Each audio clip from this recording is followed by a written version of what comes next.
Hi, my name is Kit Moore, and I am the founder of Farmgate Advisors, Inc., a specialized CFO advisory boutique focused on the construction and land development industry.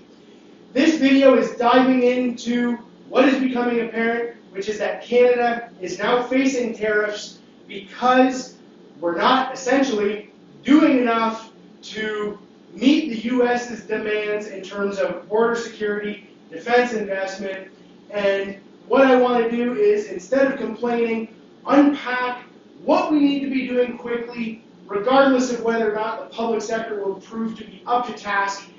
And let's just say I'm highly skeptical about that. I doubt they are. But let's talk about how this could be flipped into an opportunity.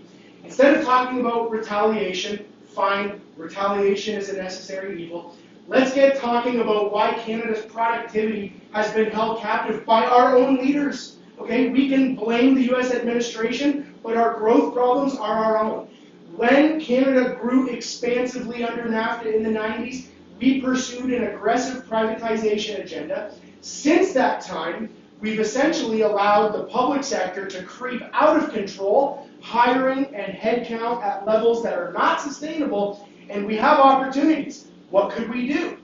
We can put some pressure on municipalities to reduce the strain of getting rezoning approvals. We could put pressure on the provinces to eliminate trade barriers. We could put pressure on banks to loosen up their credit risk management and create more commercial lending activity. We could put pressure on the securities commissions to start creating an environment that's more conducive to growth companies accessing public market capital. We can change our domestic tax policies to be more pro-growth. We can look at our labor laws, like the Employment Standards Act in Ontario. There's opportunities to streamline that.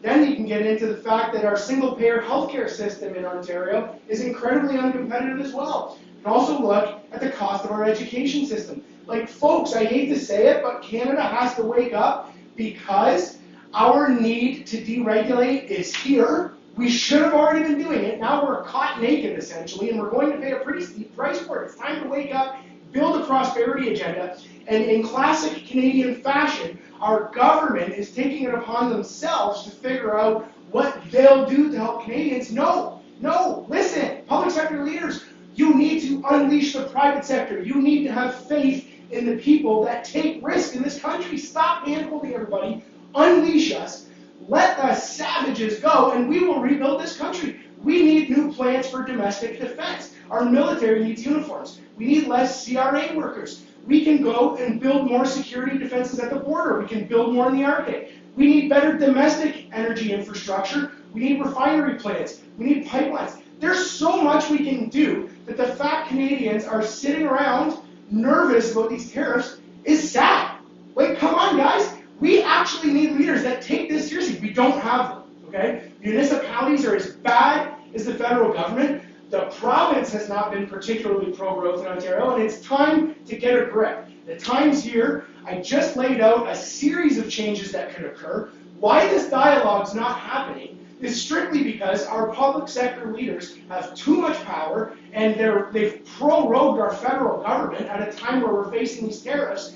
If the Canadian voter doesn't put pressure on their elected officials to pursue a pro-growth agenda and start privatizing our enormous public sector, safe to say, we do not have good times ahead. You don't have to be a genius to forecast that our productivity is already declining. It's going to get a lot worse, because guess what will happen with these tariffs? More capital will leave Canada, more talent will leave Canada, and we've not even begun the process of loosening the economy to create our own domestic growth. So, while it is convenient to blame the USA for our problems, the reality is Canadians need to take the bull by the horns. That's it for today. I don't want to complain. I laid out solutions. I hope that it's falling on open ears, because the time is here, the time is now. Let's get going. Thank you. Have a great weekend, guys.